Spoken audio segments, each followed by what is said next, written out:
I believe the more technologically advanced and independent that we become, the more uncivilized we become as a society. It's Friday, so you know what that means. It's time for your Wild Weekend devotion with me, Cass Opal, one of your Wild Worship facilitators.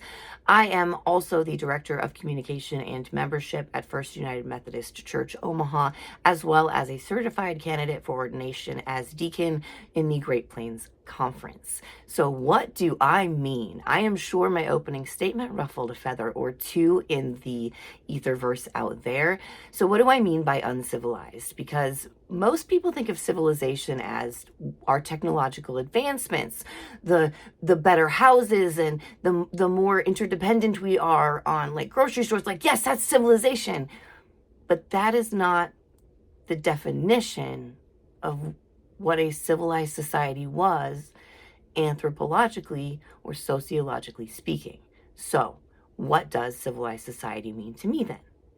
So, as I said, anthropologically and sociologically speaking, it is widely agreed upon that one of the first signs of a civilized society was the emergence of healed, broken femur bones. Early man was not going to survive a broken femur bone. It meant they couldn't hunt, they couldn't gather, and they couldn't survive. So what a healed femur bone meant, and what the emergence of more and more of these healed femur bones meant, was there was a community that was taking care of these people so that they could heal. And that is considered the first signs of a civilized society.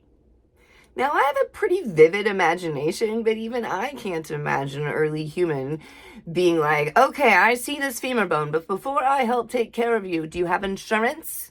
Can you pay for this? Are you here legally? I just cannot imagine that scenario happening at all. I mean, I guess I can imagine it, but it's not a reality scenario. And that's not what it means when we take care of each other. It's how we take care of each other.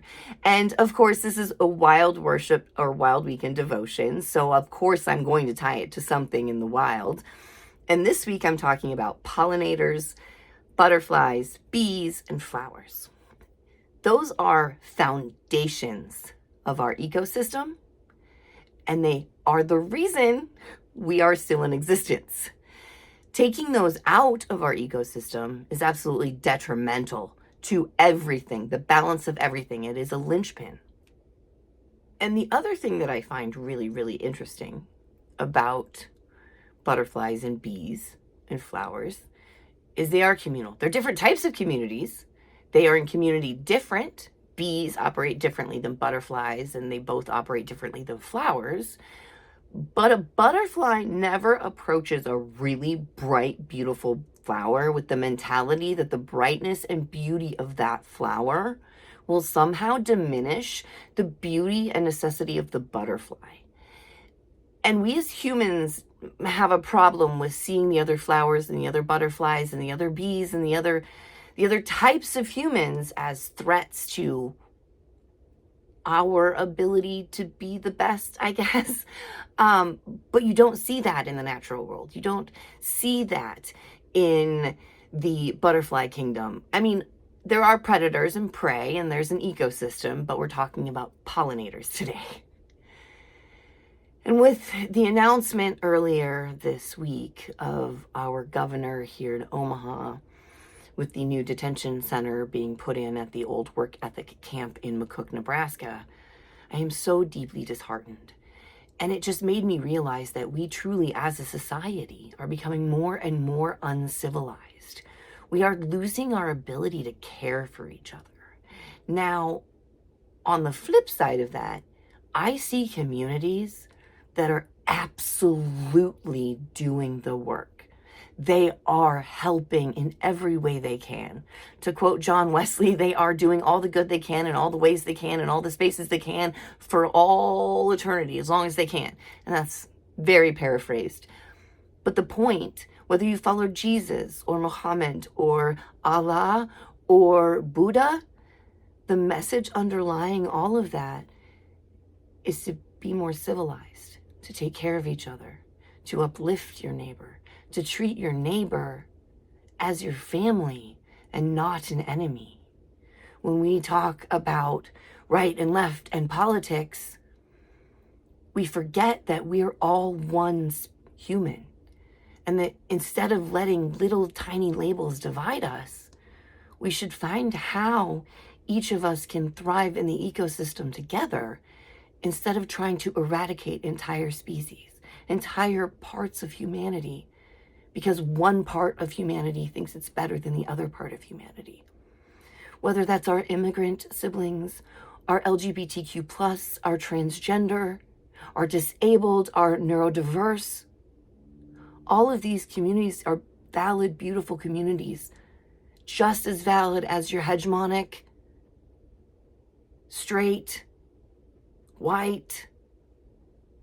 The different colors of humanity make it more beautiful, more diverse, more ecologically sound, more civilized.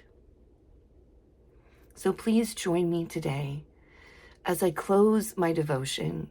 And I've given up on, this is what you should expect. Don't expect anything. It could be anything. It could be in my meditation space because it's Nebraska, so sometimes outdoors is hard to film in. It could be outside. It could be poetry. It could be a talk. It's just a moment to take some time to reflect, to listen, and to pray. So join me in prayer. Dear God, Divine Creator, help us to be the pollinators. Help us to see the beauty in the flowers around us, to uplift our neighbors, to be more civilized. Help us to understand that compassion, care, empathy are all enlightenment, and take us further towards a beautiful society of love, compassion, and care.